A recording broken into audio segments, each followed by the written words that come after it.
Assalamualaikum warahmatullahi wabarakatuh. Perkenalkan, saya Winarni Sirmisya Putri, NIM 8606469798 dari Fakultas Ilmu Pendidikan dan Pengetahuan, Program Studi Guru Sekolah Dasar. Saya akan mengumpulkan tugas 1 dari mata kuliah Filsafat Ilmu. Inilah materi yang akan saya sampaikan. Pembahasan kali ini kita akan membahas tentang peran ontologi, epistemologi, dan aksiologi dalam membentuk dasar filsafat ilmu. Ketiga cabang filsafat ini adalah 3 pilar utama yang bikin ilmu jadi ilmu, bukan sekedar opini. Kalau salah satu pincang, ilmunya goyah. 1. Ontologi. Apa yang dikaji ilmu? Peran, nentuin hakikat dan batas objek yang dipelajari ilmu. Jadi pondasi paling dasar. Pernyataan kunci ontologi. Apa itu realitas? Apakah yang diteliti ilmu itu benar-benar ada? Contoh dalam ilmu. Selanjutnya biologi. Objeknya makhluk hidup. Ontologi mastiin bakteri, tumbuhan, manusia itu real dan bisa dikaji. Adapun psikologi. Objeknya perilaku dan mental.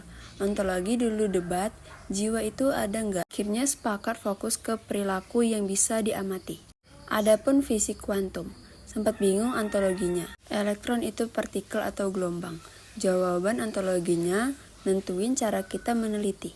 Kalau ontologinya nggak jelas, ilmunya jadi halu. Kayak neliti hantu di lab fisika. Objeknya nggak jelas wujudnya. 2. Epistemologi. Gimana cara kita tahu? Peran, ngatur metode, syarat, dan batas pengetahuan. Ini aturan main biar dapat ilmu yang valid. Pernyataan kunci epistemologi, sumber pengetahuan dari mana? Observasi, logika, dan wahyu. Gimana bedain fakta, versus hoax? Contoh dalam ilmu. Metode ilmiah. Metode ilmiah, observasi, hipotesis, eksperimen, kesimpulan, ini produk epistemologi. Adapun matematika, epistemologinya deduktif, dari aksioma turun ke teorema. Nggak perlu lab. Adapun sejarah, epistemologinya pakai sumber primer. Titik dokumen, nggak bisa eksperimen kayak kimia. Kalau epistemologinya lemah, muncul pseudoscience. Contoh, astrologi. Ngaku ilmiah tapi metodenya nggak bisa diuji dan difalsifikasi. 3. Aksiologi. Buat apa ilmu itu? Ngasih arah nilai, etika, dan tujuan penggunaan ilmu. Ilmu tanpa aksiologi bisa bahaya. Ilmu ini manfaat atau mudarat? Nilai apa yang dianut? Netral atau memihak? Contoh dalam ilmu. Aksiologinya sumpah Hippocrates. Tujuan utama, menyelamatkan nyawa bukan sekedar tahu anatomi. Teknologi nuklir.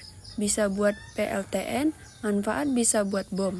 Mudarat, aksiologi nentuin kemana risetnya diarahkan. Yang terakhir AI, aksiologi ngebahas bias data, privasi, dan dampak ke pekerjaan. Tanpa di AI, bisa diskriminatif. Kalau aksiologinya dicopot, ilmu jadi buta. Kasus nyata, eksperimen Zaki ke manusia, metodenya ilmiah, tapi nilai moralnya 0. Hubungan ketiganya dalam filsafat ilmu, anggap ilmu itu rumah. Ontologi, fondasi dan lahan nentuin mau bangun rumah di mana, untuk siapa, bangun rumah di atas angin, objek nggak jelas. Epistemologi, blueprint dan tukang, bantuin cara bangun yang benar biar nggak roboh. Rumah asal jadi, gampang rubuh, kena fakta baru.